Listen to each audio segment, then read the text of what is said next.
Il est 19h06 en direct dans BFM TVSD. Je reçois Marion Maréchal. Bonsoir, bienvenue. Bonsoir, merci à vous. On commence à vous revoir dans les médias, oui. Marion Maréchal. Ce qui n'était pas complètement le cas. Vous avez pris du recul après une vie politique dense. Pourquoi est-ce que vous avez décidé de reprendre la parole? Pourquoi est-ce que c'est important pour vous? Écoutez, moi j'ai 31 ans et ma ligne de conduite depuis que j'ai l'âge de m'engager, ça a été toujours de chercher à servir mes convictions là où j'avais le sentiment d'être utile. Donc c'est vrai que j'ai commencé jeune, j'ai été députée comme vous le savez du Front National, j'ai ensuite quitté la vie politique, le mouvement. J'ai fait le constat d'une formation des élites qui me semblait inadéquate à la fois parce que formée dans une forme de moule idéologique trop homogène, un entre-soi sociologique. Et à partir de là, j'ai décidé avec une équipe de monter une école de sciences politiques et de management pour répondre finalement à cette problématique. Mais ça, pardon de vous interrompre, mais c'est lié à votre expérience d'élu au Conseil régional dans le Sud, à l'Assemblée nationale. Vous n'aviez pas cette idée-là avant? L'épreuve de ce que vous avez vécu vous a conforté? Si, j'ai toujours été sensible à ce qu'on peut appeler plus largement le combat culturel. C'est-à-dire le fait de se mettre au service de la société dans le cadre de la société civile directement, ne pas uniquement passer par les institutions, par le haut pour apporter sa pierre à l'édifice, mais s'investir aussi sur le plan entrepreneurial. Donc c'était une forme de cohérence. J'ai d'une certaine manière continué à faire de la politique avec un grand P, si je puis dire, mais par un biais différent. Et c'est vrai qu'aujourd'hui, maintenant que l'école est installée, j'ai envie d'aller un petit peu plus loin. Et c'est pour ça qu'on a développé un centre de recherche à l'intérieur de l'école qui a vocation, voilà, pour le coup, simplement rapidement, à aller plus directement dans le débat public et à porter des idées, des sujets dans le débat public de manière plus active. Mais je suis obligé de vous poser la question, Marion Maréchal. Vous parlez de cet entre-soi que vous dénoncez. Vous êtes Marion Maréchal Le Pen, vous êtes issu d'une famille qui peut-être est l'incarnation pour beaucoup de cet entre-soi, en tout cas une forme de népotisme, d'héritage politique. Moi je vous parle d'un entre-soi sociologique, c'est-à-dire qu'aujourd'hui on voit bien que dans la plupart des élites politiques françaises, on a souvent des parcours qui sont très similaires, à travers des écoles qui sont très similaires. On voit bien que la machine de l'ascenseur social a été brisée, on en reviendra peut-être pour des raisons liées en grande partie malheureusement aux défaillances de l'école publique. Et donc c'est vrai qu'on a aujourd'hui en plus une espèce de lien pour le moins surprenant entre d'un côté la haute fonction publique et en particulier Bercy et le milieu politique. Ça forme, si vous voulez, une forme de vision du monde homogène qui, je pense, contribue à un manque de pluralisme et surtout à un manque d'efficacité. C'est à cet entre-soi-là que j'ai essayé de répondre avec l'ICEP. Vous revenez pour partager vos idées sans objectif politique ? Parce qu'évidemment, quand les gens vous ont vu apparaître, ils se sont dit, tiens, là derrière, il y a forcément une démarche. Tout dépend de la définition que vous donnez de politique. Moi, ce que je constate aujourd'hui, c'est que les partis politiques, quels qu'ils soient d'ailleurs, ne sont plus des prescripteurs d'idées. Ils n'impactent plus dans le débat public, ils n'arrivent plus à imposer leurs sujets. Se sont donc développés naturellement, évidemment, d'autres espaces intellectuels où ont lieu le débat. On a vu la multiplication des grands think tanks qui se sont installés, qui font référence soit dans des domaines particuliers, soit des think tanks généralistes, mais qui sont plutôt sur une ligne. C'est pas leur faire offense que de dire ça parce qu'ils le revendiquent sur une ligne plutôt européiste, progressiste, libérale pour prendre ce terme. Et donc aujourd'hui, je pense qu'il y a un espace intellectuel à investir pour permettre justement à ce que des sujets soient développés dans le débat public avec des propositions qui, selon moi, aujourd'hui ne sont pas suffisamment développées. Donc mettons ça de côté tout de suite pour pas vous embêter avec ça sur la suite de l'entretien, parce que je sais que ce sont des questions qui vous agacent, mais ça veut dire que là, vous ne pensez à aucun... Pas, c'est juste que j'ai répondu. Bien sûr, mais c'est important de vous poser la question, évidemment. Vous ne pensez à aucun mandat, vous n'avez aucune arrière-pensée électorale, vous ne vous dites pas dans l'immédiat ou dans les prochaines années, je veux me présenter à nouveau au suffrage des Français, quelle qu'en soit la forme. Alors, comme je l'ai dit au début de cette émission, moi j'ai 31 ans. Donc aujourd'hui, prendre un engagement devant vous en disant « je ne referai jamais de politique, je m'y engage », c'est une absolue certitude, ça me paraît un peu audacieux parce que j'aime la vie publique, j'aime la politique. En revanche, aujourd'hui, je pense que j'ai un rôle plus utile là où je suis parce que ça me permet, si vous voulez, à travers ce cap, d'avoir accès à des réseaux aussi très différents, de ne pas être dans une logique partisane ou dogmatique, comme parfois peuvent l'avoir malheureusement les partis, donc de pouvoir réfléchir dans un vrai cadre de pluralisme intellectuel. Et je pense que c'est aujourd'hui important et utile dans le débat public. Voilà, un jour peut-être je referai de la politique, mais je suis pas en mesure aujourd'hui de vous dire j'ai un agenda, je reviendrai comment, je reviendrai. Bon, ça m'arrive que ça me manque, si ça arrive. Ah oui, qu'est-ce qui vous manque ? Oui, ça arrive parce que quand on a été un acteur de la vie publique, évidemment, parfois on a envie de retourner, d'essayer de changer les choses. Mais pour autant, je me plais beaucoup dans ce que je fais et on a déjà publié un certain nombre de choses et je pense que ça va avoir un véritable impact. J'en suis convaincue. auprès des partis, mais pas seulement, j'espère dans le monde intellectuel en général, pour justement essayer de faire avancer les choses efficacement. Vous avez utilisé l'acronyme, alors le CAP, c'est le Centre d'analyse et de prospective que vous créez donc avec votre école. Vous parlez de pluralisme de point de vue, ça veut dire quoi? Qu'à l'intérieur, il y aura des gens d'extrême gauche, d'extrême droite, au centre, il y aura du libéralisme, du protectionnisme, il y aura de tout? Ça veut dire qu'en fait, on ne regarde pas la couleur politique des gens pour les associer, on regarde leur expertise. Voilà, leur expertise, parce que ce sont des praticiens, ce sont des gens qui ont travaillé sur les sujets, donc on va les chercher pour ces raisons-là, on les associe pour ces raisons-là, et on les fait produire des analyses pour ces raisons-là. Donc évidemment, le fait aujourd'hui d'être dans le cadre d'une école offre beaucoup plus d'opportunités, parce que précisément, on n'a pas les préventions que peuvent avoir certaines personnes quand ils s'associent à des gens qui sont engagés dans la vie politique. Voilà. Oui, sauf que les préventions, on pourrait les avoir à votre égard. Vous avez une histoire politique vous-même, vous avez des engagements politiques. Donc on pourrait se dire, elle nous parle de neutralité, de pluralisme. Bon, est-ce que c'est une réalité? C'est vrai, mais néanmoins, moi je le vois déjà dans le cadre de l'ICEP, que ce soit dans le corps enseignant ou dans le conseil scientifique, on a des gens qu'on a réussi à associer par leur parcours et des gens qui ne se seraient probablement pas affichés à mes côtés dans le cadre d'un engagement politique ou électoral, mais qui l'ont fait volontiers dans le cadre d'un engagement éducatif, si je puis dire, sur une vision partagée du projet pédagogique et une vision partagée des raisons pour lesquelles on a monté cette école, à savoir, comme je vous le disais au début de cette émission, l'entre-soi sociologique des élites et puis le moule idéologique dans lequel ils peuvent évoluer. Il a été dit que vous avez eu des refus au début, des personnes que vous avez sollicitées. Ah bah ça peut arriver, bien sûr. Est-ce que votre histoire politique a été un frein à la constitution de cette équipe? Ça a pu arriver. Mais ce que je constate encore aujourd'hui, et ça avance de plus en plus, c'est qu'on arrive à élargir aujourd'hui très largement. Enfin, c'est intéressant de voir qu'aujourd'hui, j'ai pu recevoir dans le cadre des conférences de l'ICEP des références dans leur domaine, comme par exemple Thibault de Montbrial dans le domaine de la sécurité, Charles Prats, qui est un magistrat connu et reconnu dans le cadre de la lutte contre la fraude sociale et fiscale sur son dernier ouvrage. J'ai pu aussi recevoir des personnalités un peu atypiques, dont je suis pourtant très éloignée idéologiquement. Je pense notamment à Laurent Alexandre dans le cadre de ses analyses sur l'intelligence artificielle. Donc petit à petit, si vous voulez, certes, j'ai une histoire que je ne renie en rien, mais les choses évoluent aussi aujourd'hui du fait de mon positionnement et de mon engagement. Ça veut dire que ça peut vous faire bouger, vous, idéologiquement? C'est-à-dire que vos idées peuvent évoluer? Oui. Ça peut arriver, heureusement qu'on mûrit aussi, y compris sur les idées. On n'est pas arrêté sur les idées qu'on a nécessairement à 22 ans. Qu'est-ce qui a changé alors entre la Marion Maréchal Le Pen députée que les Français ont connue et celle qui dirige une école maintenant? Je dois dire que j'ai pas non plus radicalement changé de vision, que les choses soient dites. Je suis quand même animée par les mêmes choses. Globalement, mes constats n'ont pas trop changé, mais il peut y avoir des choses à la marge qui peuvent évoluer. Par exemple, sur le plan institutionnel, je sais pas, on y reviendra peut-être, mais je suis plus tout à fait convaincue aujourd'hui que la proportionnelle intégrale soit la meilleure façon de répondre à ce problème de représentativité. Je tendrais plutôt, par exemple, vers le scrutin majoritaire à un tour, uninominal à un tour, parce que je pense qu'il répond mieux aujourd'hui à la situation qui est celle d'une très forte abstention et puis de l'autre d'un effondrement des partis. Il permet d'avoir des candidats autonomes, justement en dehors des partis, qui permettent aussi d'émerger. Voilà, c'est des petites choses comme ça qui, à force de réfléchir, d'être confrontés aux analyses... Mais votre socle idéologique n'a pas bougé? Non. Parlons concrètement, s'il vous plaît, du fonctionnement de votre école à l'épreuve de ce que nous traversons. Donc, je pense la pandémie Covid-19. On sait que les étudiants sont touchés, premier chef. Comment est-ce que ça fonctionne chez vous? Vous faites de l'école des cours à distance? Il y a du présentiel? Comment ça marche? Oui, alors c'est simple. En fait, nous, on est considéré comme une université. Donc, on est confinés au moins jusqu'au mois de février. Je ne vous cache pas que c'est assez désagréable, puisqu'évidemment, nous devons tout organiser à distance, ce que nous faisons depuis le premier confinement. Ça me fait dire d'ailleurs que je ne crois pas à ce modèle du télétravail comme un modèle absolu, parce que c'est évidemment pédagogiquement compliqué à la fois pour les enseignants et les étudiants. Et je pense que ça pose de grandes difficultés. Ça me fait dire d'ailleurs aussi que le modèle absolu du télétravail, y compris dans le milieu de l'entreprise, n'est pas forcément la réponse la plus adéquate. On dit souvent le télétravail, c'est merveilleux, ça va régler les problématiques de la France périphérique.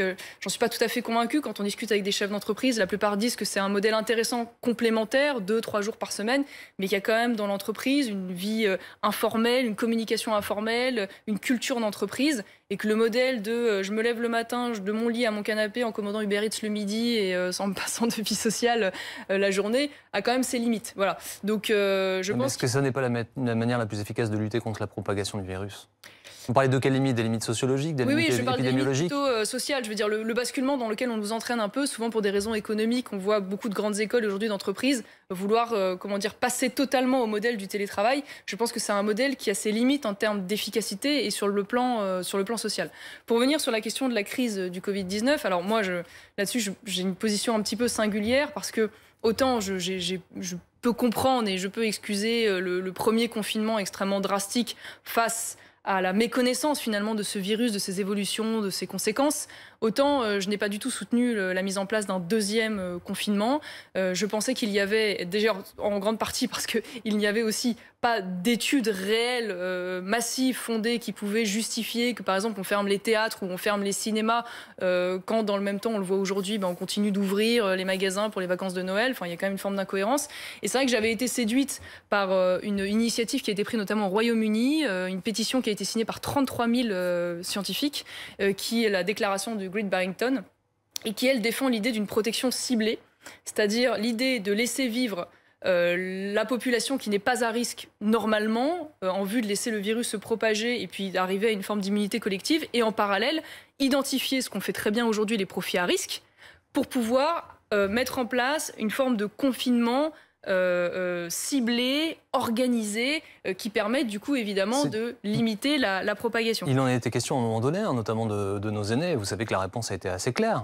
Oui, mais d'un point de vue éthique, ça n'était pas possible. Je le regrette, mais est-ce que pour autant il est... Vous regrettez que ce ne soit pas possible de les isoler complètement? Non, non, non. Ce que je regrette, si vous voulez, c'est que quand on m'avance la solution éthique, moi je veux bien, mais quand je vois la manière dont on a traité nos personnes âgées dans les EHPAD au moment de mars-avril et qu'on les a, pour le coup, là, véritablement enfermés dans 4 mètres carrés, en leur permettant même pas de faire des promenades, ça me fait un peu rire a posteriori qu'on vienne donner des leçons d'éthique sur ce point de vue. Ce que je veux dire, c'est qu'aujourd'hui, le confinement va avoir des effets dramatiques, parce que opposer l'économie en fait à la santé, c'est une mauvaise manière d'aborder les choses. Je veux dire, pouvoir payer son loyer, pouvoir payer ses courses, c'est tout aussi vital que le reste. Je veux dire, quand on a des gens qui aujourd'hui n'ont pas été soignés pendant le confinement, qui du coup à retardement vont avoir des cancers qui ont été détectés trop tard, on va avoir des morts sur les bras, des dizaines de milliers sur les estimations de certains cancérologues.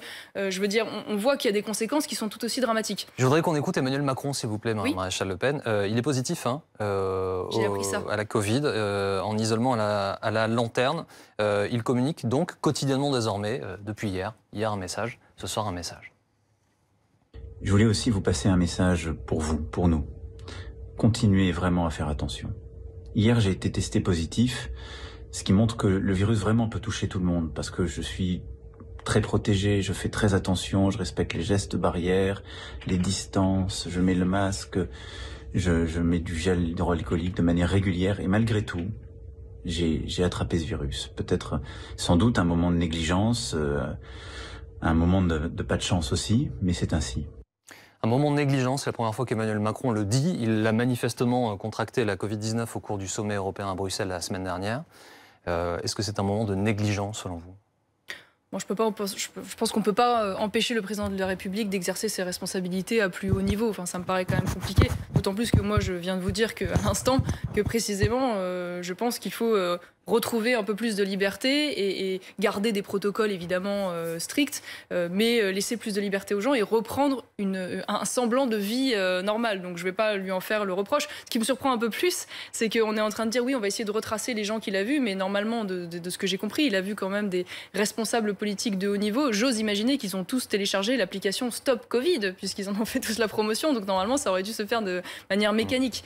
Tous anti-Covid, c'est le nom de l'application. Alors les Français sans doute. Après, au sommet européen, ils n'ont pas tous anti-Covid. Non, mais je parle donc il y a plusieurs du fameux dîner qu'il a fait avec les responsables politiques. Donc, en tout cas, il y a plusieurs personnalités politiques européennes qui sont concernées. Certaines ont été mises à l'isolement après la révélation donc, du test positif du président de la République. Noël, c'est donc la semaine prochaine. Nouvel an dans 10 jours. On sacrifie l'un pour favoriser l'autre. C'est une décision qui vous semble cohérente ? Non, ça ne me paraît pas cohérent pour une raison simple, c'est qu'on voit bien aujourd'hui, d'ailleurs ça a été mis en place, ça a été dit par le rapport gouvernemental que les lieux privés étaient manifestement les lieux où il y avait le plus de contamination, on le sait. Donc une fois de plus, plutôt que de priver tout le monde de la liberté de pouvoir fêter ces moments importants de la vie sociale en famille, il m'apparaît plus judicieux, une fois de plus, d'avoir une communication préventive à l'égard des personnes qui sont des personnes identifiées à risque, et notamment des personnes âgées. Je vous le dis très simplement, moi aujourd'hui, j'ai 31 ans, j'ai une fille de 6 ans, je ne suis pas une personne à risque. En revanche, bien évidemment, je vais prendre des précautions particulières avec mes grands-parents, ce qui me paraît logique. Ce qui me dérange un peu, si vous voulez, dans la gestion de cette crise sanitaire, c'est qu'on a le sentiment qu'on a ça a un petit peu évolué, mais bon, laborieusement, il faut bien le dire, depuis, le choix entre rester à la maison avec du Doliprane quand ça va pas, ou alors, dès que c'est grave, aller à l'hôpital public. On a en grande partie marginalisé toute la phase traitement et association de la médecine de ville. quoi qu'on en dise, c'est-à-dire qu'il n'y a pas aujourd'hui de remède miracle manifestement de contre le Covid, mais il y a en revanche, et ça il y a plusieurs études qui l'ont démontré sur le plan scientifique, qui ont été défendues par des médecins généralistes, un certain nombre de molécules qui permettent d'atténuer les symptômes du Covid et donc d'éviter de basculer malgré tout. De la même manière que pour la grippe ou un rhume, quand on a mal à la tête on prend du Doliprane. Très bien, sauf que le problème c'est que les médecins de ville auraient pu être beaucoup plus sollicités, déjà parce qu'ils connaissent leurs patients, ils connaissent leur vulnérabilité, donc ils auraient pu aussi adapter les produits qu'ils leur donnaient, contribuer aussi à l'identification, la prévention, et ne pas attendre que les gens soient en situation très grave pour ensuite être hospitalisés, parce qu'on sait bien que plus la prise en charge est tardive et plus c'est compliqué. Mais est-ce que cette pandémie, de manière générale, Marion Maréchal, n'appelle pas à la modestie de toutes parts, c'est-à-dire de la part des acteurs, de la part des commentateurs? On se rend compte que partout dans le monde, hein, et même en Europe, des pays qui ont été vantés pour leur maîtrise, soi-disant, de la pandémie, je pense à l'Allemagne, à la Suède, c'est en train de devenir pire. Personne ne sait gérer cette pandémie. On est d'accord, sauf que, si vous voulez, je ne voudrais pas que l'argument de la modestie et du recul et de la précaution soit le prétexte pour ne pas avoir de regard critique sur ce qui a pu être dit, fait, ce qui pourrait fonctionner, ce qui ne fonctionne pas, ou éventuellement pour les solutions alternatives. Je vous donne un exemple très précis. Moi, j'ai été un peu frappée pendant cette crise de la gestion extrêmement centralisée de la crise, dont on a vu aujourd'hui les limites, avec les défaillances notamment des agences régionales de santé qui n'ont pas été au rendez-vous et qui ne sont malheureusement toujours pas au rendez-vous. Et quand, en parallèle... Sur quelle base vous dites ça? On aurait pu s'attendre... la gestion des ARS, vous avez vu que sur la collecte des informations, sur la manière de mettre en place les politiques opérationnelles, y compris de détection, sur la manière de commander les masques et de répondre aux besoins des soignants. Enfin, j'y viens. En fait, ce qui est intéressant, c'est qu'on voit que les échelons locaux, notamment les régions, où les départements ont souvent été beaucoup plus réactifs que l'État, à la fois pour s'approvisionner en matériel et pour distribuer le matériel. Alors, puisque vous parlez de l'échelon local, nous sommes avec Philippe Frogel, en direct, qui est biologiste à Lille, à Londres également, à l'Imperial College. Bonsoir, merci d'être avec nous. Je vous invitais ce soir pour dire un mot de cette politique de tests de masse, pour le dire en français, qui a lieu cette semaine, donc, au Havre, à Charleville-Mézières, qui va débuter lundi à Saint-Étienne. On aura demain d'ailleurs dans cette émission le maire de Charleville-Mézières pour faire un point avec lui. Les informations qui nous viennent du Havre, Philippe Frogel, sont pas bonnes. 10% à peine de la population s'est manifestée pour être testée, et surtout on a un taux d'incidence qui est extrêmement élevé par rapport au peu de personnes qui se sont déplacées. Quel regard vous posez sur cette campagne? Je crois qu'elle a été faite un petit peu... trop rapidement au Havre et à Charleville-Mézières. Nous, à Roubaix, on la prépare avec des scientifiques comme moi, avec la ville de Roubaix, pour d'abord que la population soit mobilisée, et on a des ambassadeurs pour ça, et deuxièmement pour qu'elle serve à quelque chose. Et donc là, avant Noël, il aurait fallu le faire probablement la semaine prochaine, en réalité, puisque les personnes veulent être testées avant d'aller voir leurs parents, leurs grands-parents. Et j'espère qu'après les fêtes, la population du nord de la France sont plus mobilisées pour savoir ce qui se passe ou pour savoir où on en est. Philippe Frogel, est-ce que c'est vraiment la solution, ce test de masse? On va rappeler que la ville de Liverpool, par exemple, a fait 500 000 personnes testées sur 10 jours. Et que la conclusion de ce test, ça a été très bien. Au moment où on l'a fait, 2 jours après, ça ne sert plus à rien. Alors d'abord, il faut qu'on sache en France où on en est. Aujourd'hui, on est à peu près 20 000 cas déclarés par jour, avec, paraît-il, un R0 qui est à 1,1. Ce n'est pas logique. Ce qui fait qu'aujourd'hui, nous ne connaissons pas exactement la circulation du virus. Il nous faut une photo, voire même un film, pour savoir la trajectoire. Et ça, il faudra qu'on le sache début janvier pour ajuster nos mesures contre le virus, y compris le plan de vaccination. Et ça, on peut le faire qu'en faisant un dépistage de masse, d'abord dans quelques villes, et si on peut le développer ensuite grâce aux tests salivaires ou aux tests groupés, ce qu'on appelle le pooling, là on pourra le faire ailleurs. Mais aujourd'hui, on est complètement à l'aveugle, on n'en sait strictement rien, et je ne vois pas comment on peut faire une politique sans savoir quelle est la proportion de Français qui aujourd'hui sont atteints par le virus, c'est-à-dire portent en ce moment le virus et risquent de contaminer les autres. Merci Philippe Frogel d'être passé ce soir par BFM TVSD. Est-ce que cette triple campagne, puis quadruple campagne dans différentes villes de France de tests massifs vous semble pertinente ? Oui, pourquoi pas, à la limite, faire en sorte de mieux dépister pour mieux protéger, très bien. Mais une fois de plus, je reviens à mon propos juste avant cette intervention. C'est vrai que je trouve que le gouvernement aurait dû bien davantage s'appuyer sur les exécutifs locaux. je pense régionaux, je pense départementaux, parce que ces exécutifs sont plus proches du terrain. Et on voit bien que, en tout cas, pour ce qui est de la première phase, ils ont été plus réactifs, plus efficaces. Je regrette parce que je vois bien aujourd'hui qu'il y a des campagnes qui sont mises en place, notamment en doublon. Je vois bien, par exemple, en Auvergne-Rhône-Alpes avec Laurent Wauquiez, qui a été très actif dans la gestion de cette crise. Et on voit bien que pour des raisons simplement politiques, on refuse, enfin en tout cas l'État refuse de passer par ces régions parce que ça les mettrait en valeur, bien évidemment, et à un moment, juste avant les régionales, on ne veut pas se retrouver dans cette situation.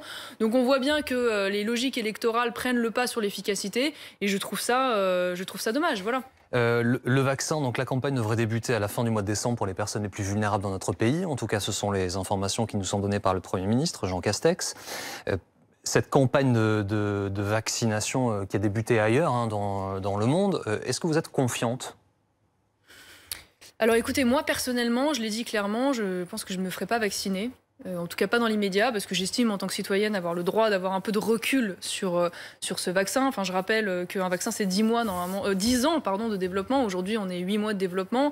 J'ai un certain nombre d'informations en plus qui m'ont quand même un peu refroidi. Vous vous souvenez quand par exemple à la suite de l'annonce des 90% d'efficacité de ce fameux vaccin Pfizer qui semble être celui qui est le plus avancé. C'est celui qui est injecté pour l'instant. Mais qui n'a pas encore d'autorisation de mise sur le marché en Europe, oui. Il faut le rappeler, c'est le 21 décembre. Pour l'instant, c'est uniquement Royaume-Uni et États-Unis. Je me souviens qu'au lendemain de l'annonce, où le cours de bourse évidemment du laboratoire avait explosé, c'est ce moment-là que le PDG et la vice-présidente choisissent pour vendre de nombreux titres pour plusieurs millions d'euros, ce qui peut paraître un peu surprenant. Puisque... C'est pas complètement vrai ça. Vous savez que l'ordre de vente avait été donné bien avant et avant la pandémie. Oui, mais ce qui est un peu surprenant, si vous voulez, enfin, j'ai pas lu la même chose que vous là-dessus. C'est un processus Ce qui est un peu surprenant, c'est qu'il soit allé au bout du processus, alors même qu'on pourrait s'attendre que si ce vaccin était aussi efficace que ce qu'ils avaient indiqué, le cours de bourse aurait continué de monter. J'entends ce que vous dites, et d'ailleurs beaucoup de gens qui nous regardent partagent cette défiance et ces questions, mais la question face à ça, c'est y a-t-il une autre solution que de faire développer ces vaccins par des laboratoires privés? Non, c'est pas une défiance, si vous voulez, c'est que moi je regarde les faits. Voilà, le laboratoire Pfizer, c'est un laboratoire qui sur les 15 dernières années aussi reçu beaucoup de condamnations pour des publicités mensongères, pour des pots de vin. Enfin, je veux dire, donc c'est pas non plus un laboratoire extrêmement vertueux. Je me souviens que cet été, l'Union européenne, enfin le Parlement européen, dans le cadre d'une procédure d'urgence, de vote d'urgence, a mis en place un règlement dérogatoire pour faire en sorte que les laboratoires qui vont utiliser des OGM, notamment dans leurs produits, se dispensent précisément de faire des études d'impact qui sont normalement obligatoires. Donc il y a des procédures dérogatoires qui ont été mises en place. Très bien, on fait quoi du coup? Non, mais je dis pas. Ce que je veux dire, c'est que je dis pas que ce vaccin est mauvais. Je dis juste qu'il y a un certain nombre d'éléments qui me font dire que moi, en tant que citoyenne, je vous réponds à titre personnel, je ne me ferai pas vacciner dans l'immédiat. Oui, sauf que vous savez que ce que vous dites, vous, a de l'impact. D'accord, mais je ne vais pas vous mentir. Je vais pas vous mentir, mais quand vous voyez que le gouvernement japonais explique qu'il va d'abord attendre les conséquences du vaccin sur la population européenne qui va se faire vacciner avant de prendre lui-même la décision de faire vacciner sa population, oui, forcément. Après, le problème, si vous voulez, c'est que la situation aujourd'hui, la défiance, elle vient pas des gens comme moi. Elle vient précisément du manque de confiance que la population française a dans son gouvernement. Il faut bien le dire. 65%, vous avez vu cette étude Elab pour BFM TV, 65% des sympathisants, des partisans du Rassemblement national déclarent ne pas souhaiter se faire vacciner. Parce que je pense qu'il y a une défiance peut-être encore plus prononcée de la part de cet électorat à l'égard du gouvernement. Et on ne peut pas leur en vouloir, si vous voulez, quand on voit qu'il y a eu à la fois des incohérences, des mensonges, des gros ratages. Quand on voit, parce que ça, on a tendance à l'oublier, mais qu'aujourd'hui, la stratégie du gouvernement est quasi exclusivement tournée vers l'évitement de la saturation de l'hôpital public.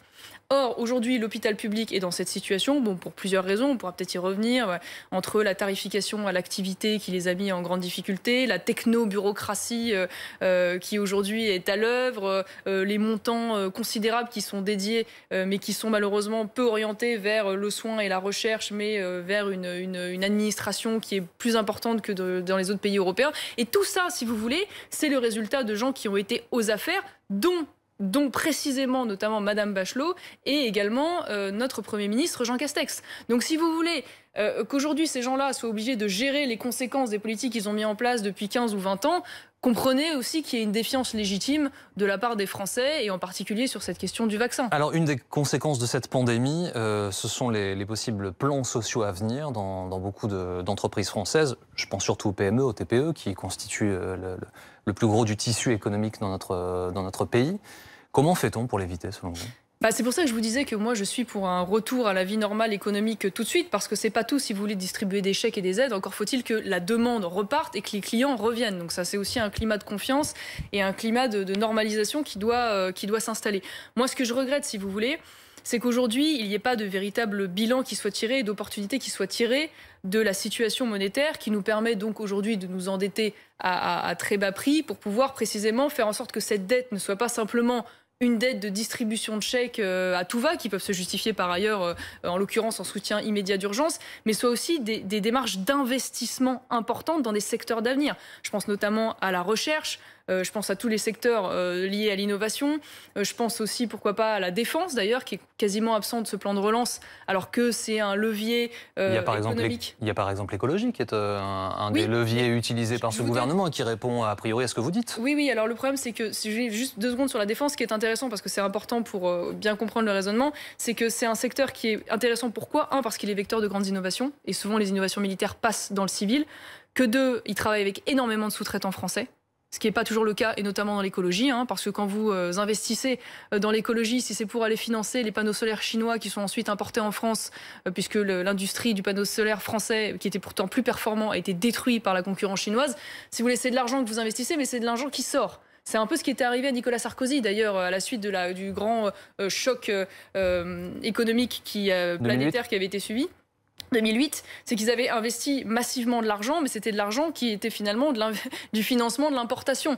Donc, c'est une fois de plus, quand vous investissez dans des secteurs d'avenir ou dans des infrastructures structurantes, ce qui est évidemment important, la question est maintenant de savoir de quelle manière, à travers ces investissements, on garantit d'abord de l'emploi français. Et là, va se poser quand même la question du rapport de force et des règles dérogatoires avec l'Union européenne qui devraient être mises en place le temps de pouvoir relancer cette économie. Par ailleurs, va se poser à un moment donné la question aussi parce qu'on pense souvent macroéconomie dans l'économie, donc on pense monnaie, on pense politique commerciale extérieure, et on a raison, mais on doit aussi penser microéconomie. Je dirais 48% aujourd'hui de taux de prélèvement obligatoire. Il y a un environnement économique qui a rendu nos entreprises structurellement plus fragiles quand cette crise est arrivée. Ils n'avaient pas beaucoup de trésorerie. C'est-à-dire que vous accentuez les dérogations déjà accordées par le gouvernement aux entreprises ? Qui étaient les dérogations sur les prélèvements, les dérogations, les délais accordés aux entreprises sur les prélèvements. Il y a en effet, vous avez raison, des réponses de court terme dérogatoires de ce point de vue-là, et il y a des réponses de long terme. Parce que pourquoi aujourd'hui la France va avoir entre 9 et 11% selon les estimations de recul du PIB, c'est parce que l'économie française était déjà extrêmement fragilisée, nos entreprises ont peu de trésorerie, et donc quand il y a un choc, elles sont évidemment beaucoup plus violemment frappées. Donc il y a une réflexion sur le long terme, et c'est ce que je reproche un peu à ce gouvernement, c'est qu'on a une crise, soit cette crise on l'a subie et on en sort encore plus affaibli, ce qui aujourd'hui manifestement est le cas, parce qu'il y a des grandes tendances qui se sont accélérées. La Chine est la grande victorieuse de cette crise. Elle va sortir avec un excédent commercial record, une croissance quasiment à 9%. Les États-Unis sont déjà repartis à 2% de croissance. C'est la zone euro qui est la plus plombée. Donc de 2 choses l'une. Oui, nous avons entendu Bruno Le Maire, pardon de vous interrompre, mais extrêmement confiant, le ministre de l'économie, qui rappelle, ce sont des faits, que les Français ont énormément épargné depuis le mois de mars, et du coup qu'il y a un rebond possible de consommation, un rebond possible de l'économie française à partir du moment où on pourra reprendre une vie à peu près normale. Ok, moi je ne suis pas sûre malheureusement qu'on puisse se contenter simplement de repartir comme c'était avant. Je vous fais une analyse un peu générale, mais je pense que c'est important parce que c'est ça qui va déterminer en fait, parce qu'on parle beaucoup de stratégie, de résilience dans ce gouvernement, donc c'est intéressant qu'on voit où on aille. Aujourd'hui, en fait, la France, économiquement, a une forme de paradoxe. Ça veut dire que c'est à la fois un pays qui est ultra-libéral et à la fois un pays ultra-étatiste, en ayant les désavantages des 2 systèmes sans les avantages. Je m'explique. Ça veut dire que c'est un pays qui s'est jeté ces dernières années dans le vote de traités de libre-échange à tout va, donc en accélérant évidemment la concurrence à l'extérieur, qui est aussi une tendance à la privatisation des grandes entreprises, y compris stratégiques, voire à l'abandon à l'étranger de ces entreprises stratégiques, et qui dans le même temps est un pays qui est suradministré, avec un État extrêmement présent, extrêmement régulataire. Pourquoi ? Parce qu'à travers cet État, on voit aussi que l'État social, j'ai presque envie de dire l'État nounou, qui représente quasiment 600 milliards ou 700 milliards de budget annuel, a petit à petit rogné l'État stratège et rogné l'État régalien. Et donc, à mon avis, ce que devrait faire le gouvernement pour poser des jalons après cette crise, c'est de dire aujourd'hui, eh bien, nous allons, en nous aidant d'ailleurs de la dette à taux négatif, qui nous permet de nous endetter pour de bonnes raisons, remettre en place cet État stratège, pour justement définir les secteurs stratégiques et réorganiser notre résilience, remettre en ordre cet État régalien qui aujourd'hui est en faillite, notamment je pense à la justice. Vous parlez de régalien, et du coup réduire la question de la part sociale à travers la question de l'immigration et la question de la fraude sociale qui aujourd'hui en France est considérable. Je ne vois pas cette vision, c'est ça que je veux dire. Je voudrais qu'on avance. Vous avez parlé de régalien. Nous sommes en direct avec Grégory Joron. Bonsoir, merci d'être avec nous, membre du syndicat SGP Police FO. Vous étiez aujourd'hui place Beauvau chez le ministre de l'Intérieur pour évoquer le Beauvau de la sécurité qui va débuter en janvier, au cours duquel on va réfléchir à améliorer vos conditions d'exercice, consolider les liens avec les Français, ce sont les termes officiels. Qu'avez-vous appris aujourd'hui que vous ne saviez pas et avez-vous obtenu des réponses aux questions que vous posiez ? C'est déjà une question super difficile. On n'a pas appris grand-chose dans l'absolu, puisque ce qui était important, c'est surtout plutôt la forme du Beauvau, la séquence, quand est-ce que ça allait débuter, quand est-ce que ça allait se terminer, et quel allait être l'objectif à atteindre. Là-dessus, on a eu des réponses. Ça commence fin janvier. Il va y avoir une réunion tous les 15 jours à Beauvau. Il va y avoir aussi parallèlement un débat tourné vers l'extérieur et une fin courant mai pour aboutir sur une loi d'orientation, ce qui est super important. Je pense que ça n'a pas été fait depuis longtemps pour la sécurité intérieure. Et c'est nous l'objectif qui nous convient à partir du moment où on arrivera à mettre du concret là-dedans. Du concret, justement. Quel doit être ce concret urgent, selon vous, Grégory Joron ? Alors il y a évidemment énormément de mesures. Si on pouvait simplement dégager des lignes fortes, on va dire, et ce qu'on peut faire structurellement en termes d'organisation et peut-être, même si c'est le mot à la mode, de paradigme un peu à faire évoluer, c'est avec pour objectif final de redonner de la fierté pour mes collègues qui exercent ce métier de policier, de redonner des repères dans la carrière, de relier la vie professionnelle avec la vie personnelle. Ça paraît un peu gazeux ou fumeux de le dire comme ça, mais je pense que ça fait bien longtemps qu'on n'est pas allé dans le fond des problèmes. On connaît le diagnostic, on en a tous parlé, il y a eu des X rapports parlementaires qui se sont enchaînés, on est des lanceurs d'alerte, on en a laissé quelques-unes. On espère que ça sera vraiment le moment pour aller aussi profondément dans ces dossiers-là. Merci beaucoup Grégory Joron d'être passé par BFM TVSD ce soir en direct. Demain, Marion Maréchal, nous sommes samedi. A priori, pas de manifestation attendue, en tout cas de l'ampleur de celles que l'on a connues ces 2 dernières semaines. Des manifestations au cours desquelles il y a eu des violences. Alors pas la semaine dernière, c'était géré avec plus de moyens côté policier. Est-ce que c'est un mal français que des manifestations dégénèrent ? C'est un mal français. Oui, il y a sûrement une violence particulièrement forte, puisque simplement on est face à des activistes d'ultra-gauche, pour ne pas dire des milices d'ultra-gauche, qui sévissent de manière générale la plupart du temps dans ces manifestations, qui prennent en otage les gens pacifiques qui viennent manifester et qui cherchent en fait la confrontation avec les forces de l'ordre pour ensuite d'ailleurs, parce que ça fait partie souvent de la stratégie, faire des images et ensuite espérer exploiter ces images pour précisément délégitimer ces forces de l'ordre. Si je puis réagir simplement sur le Beauvau de la justice, parce que c'est intéressant, en fait... les Beauvau, les Grenelles, les Ségur, les grands débats, le gouvernement... Beauvau, la sécurité. Est assez habitué à ce genre de démarche.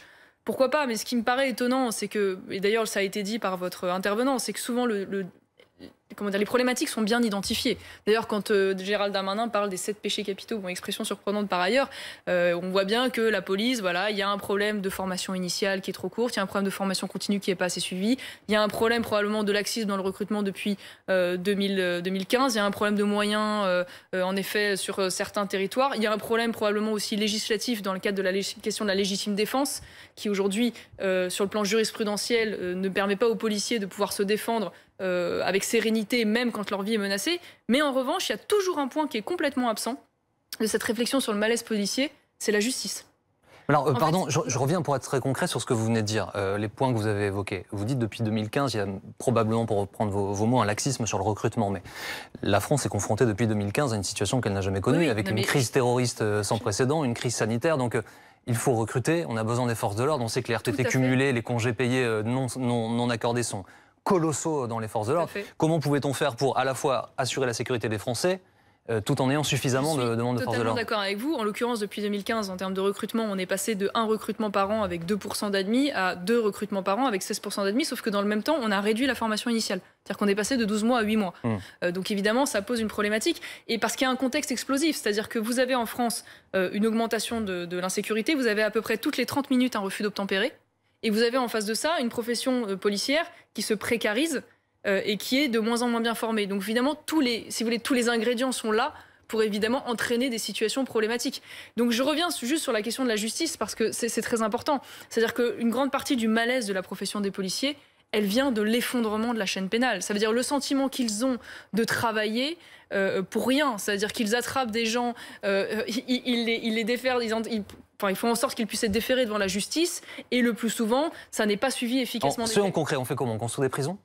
On construit notamment des prisons parce qu'en fait aujourd'hui, et d'ailleurs ça aurait pu être dans le plan de relance par exemple, puisqu'il s'agit aujourd'hui d'investir dans des choses qui sont absolument stratégiques. Les palaces de prison en font partie et aujourd'hui le problème c'est que les magistrats gèrent la pénurie de prison. C'est pour ça qu'on se retrouve dans des situations où on a trop souvent des rappels à la loi ou des peines de prison avec sursis. Parce que le problème aujourd'hui, il est à la fois lié aux moyens de la justice. Je rappelle que quand même le budget de la justice est dérisoire si on devait le mettre par exemple en comparaison. C'est le ministère dont le budget est le plus augmenté ces dernières années. Oui, mais ça reste très en dessous objectivement des besoins qu'émettent d'ailleurs les magistrats. Il faut voir les conditions dans lesquelles ils travaillent, avec souvent des bâtiments qui sont complètement vétustes, enfin ils sont complètement saturés, enfin c'est absolument délirant. Tout ça pour dire qu'il y a évidemment la question des prisons, il y a la question aussi de la loi. Ça veut dire qu'on voit aujourd'hui qu'il y a un système qui s'est mis en place avec des remises automatiques de peine, des remises supplémentaires de peine, des peines hors les murs qui sont systématiques, c'est-à-dire condamnés mais en dehors de la prison pour les peines de moins de 2 ans. Donc il y a une forme de laxisme finalement généralisé qui s'est mis en place avec un sentiment d'impunité qui fait qu'aujourd'hui, bien évidemment, les policiers se sentent démunis. Et donc pas vous dites tous les gens condamnés en prison et la peine entièrement... Je ne dis pas tous les gens condamnés en prison. Non, les gens condamnés à des peines de prison en prison. Ce que je veux dire, c'est que les gens qui devraient être condamnés à la prison le soient, qu'ils puissent l'être parce qu'il y a des places adéquates pour ça, et que quand ils y soient le temps de leur peine, c'est-à-dire pas sortis avec avoir la moitié du problème. Et le souci, c'est que cette question de la justice, elle se traite aussi par le lien... bien sûr à la délinquance ordinaire, mais aussi à la question de l'immigration inassimilée. Je sais que c'est très politiquement incorrect de dire ça, mais c'est une réalité. Aujourd'hui, l'immigration inassimilée est un facteur de développement, si vous voulez, de la délinquance. Et donc, on ne peut pas, si vous voulez, efficacement traiter la justice, au-delà des réformes dont je viens de vous parler, sans traiter aussi en amont cette problématique qui, évidemment, contribue à la difficulté, au malaise des policiers. C'est-à-dire quoi, inassimilé? Comment est-ce qu'on contrôle que quelqu'un a le droit d'être sur notre territoire ou il n'a pas le droit? Des gens qui sont en rupture avec la société. Enfin, vous voyez bien qu'il y a des gens qui se sont durablement installés dans la délinquance et on voit bien qu'il y a des secteurs qui sont aujourd'hui plus criminogènes que d'autres où la délinquance est plus élevée. Ce sont souvent des secteurs qui coïncident à des secteurs où il y a des taux d'immigration plus importants parce que je pense qu'il y a aujourd'hui un accueil qui a été...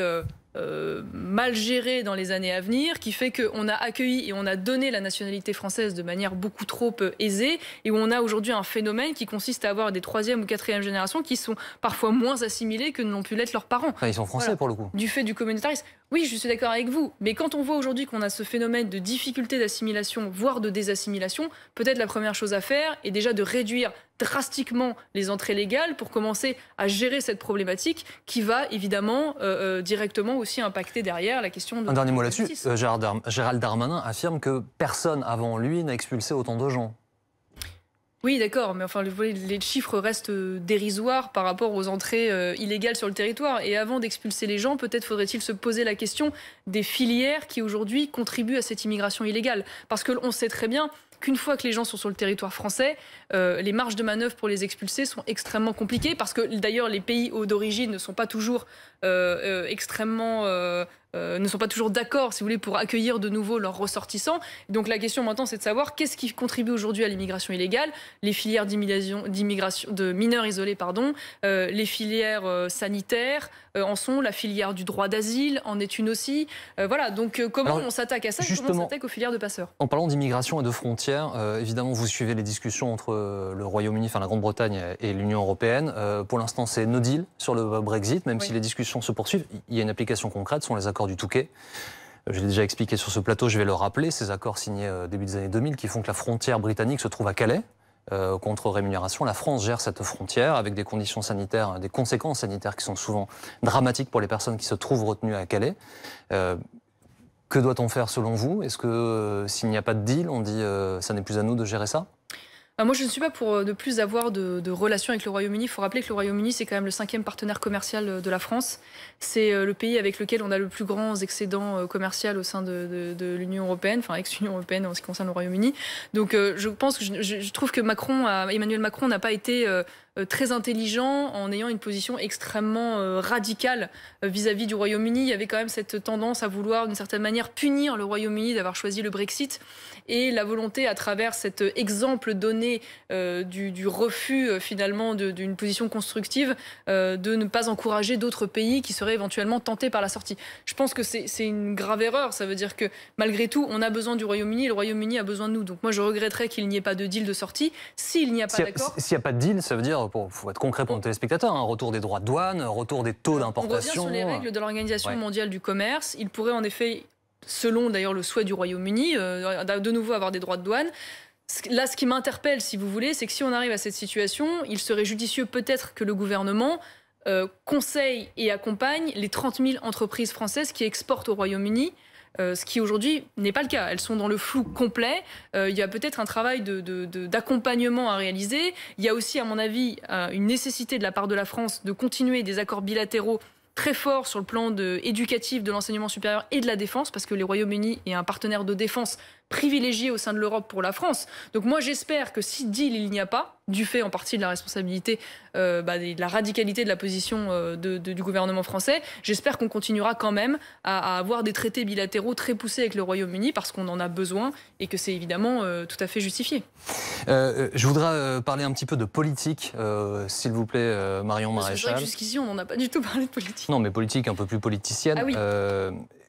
Quelle est votre place ou quel est votre souhait dans la galaxie Rassemblement National? Quelle place tenez-vous? Voulez-vous tenir? On a bien compris que l'aspect opérationnel, ça n'est plus pour vous tout de suite.